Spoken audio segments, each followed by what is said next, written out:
বিশ্বনবী বিশ্বনবী মোহাম্মদ রসুল্লাহ সাল্লাল্লাহু আলাইহি ওয়াসাল্লাম তিনি সমস্ত উম্মতের জন্য আদেশ দিয়ে গেছে, বলে গেছে সল্লু কামা রুয়াইতুবনি উসাল্লি, সল্লু কামা রুয়াইতুবনি উসাল্লি, নামাজ পড়ো সেভাবে যেভাবে আমাকে পড়তে দেখো। রসুল বলে গেছে, নবীজি বলে গেছে, সমস্ত উম্মতের জন্য এই আদেশ দিয়ে গেছে যে আমি যেভাবে নামাজ পড়ি তোমরা সেভাবে নামাজ আদায় করো। হ্যাঁ, আর রসুলের আদেশ মতো তো কি নামাজ, আমরা কি রসুলের আদেশ মতো নামাজ পড়তে পারি? তাদের মতো রসুলের মতো নামাজ কি কেউ আদায় করতে পারে?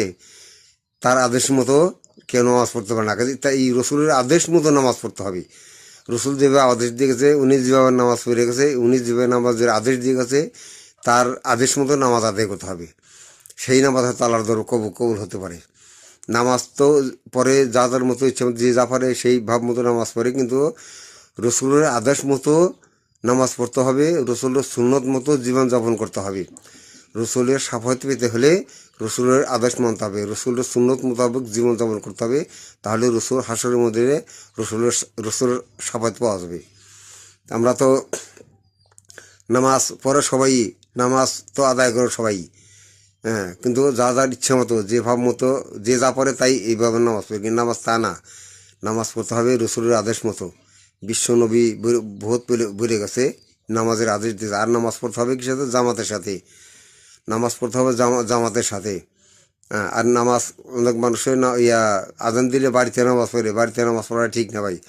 মসজিদে আজান হবে, মসজিদে চলবেন, মসজিদে গিয়া জামাতে নামাজ আদায় করবেন। জামাতে নামাজ আদায় করা অনেক সব বেশি, বাড়ির থেকে মসজিদে গিয়ে নামাজ পড়াটা অনেক সব বেশি সব কাজে।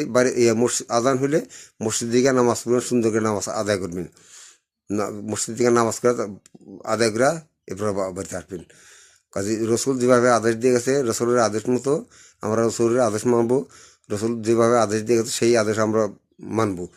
আমরা রসুলের উম্মতের জন্য সে অনেক কান্না কাঁদছে, অনেক কান্নাকাটি করছে সে, কিন্তু আমরা নবীর উম্মত হয়ে রসুলের জন্য একবার একটু কান্নাকাটি করে দেখলাম না।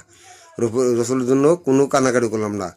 রসুলকে মহব্বত করতে হবে, রসুলকে ভালোবাসতে হবে। হ্যাঁ, রসুলকে ভালোবাসলে রসুলের সাফায়াত পাওয়া যাবো হাসরের ময়দানে। হ্যাঁ, কাজে আমরা রসুলকে ভালোবাসবো, রসুলের আদেশ মানবো। এই নিয়ত করে যেন আমরা দুনিয়াতে রসুলকে ভালোবাসার জন্য দুনিয়াতে বিদায় হইতে পারি। আল্লাহ, তুমি আমার সমস্ত মুসলমানকে তুমি তৌফিক দান করো। বা আমার কথাগুলো যদি ভালো লাগে তাহলে সাবস্ক্রাইব করে দিন।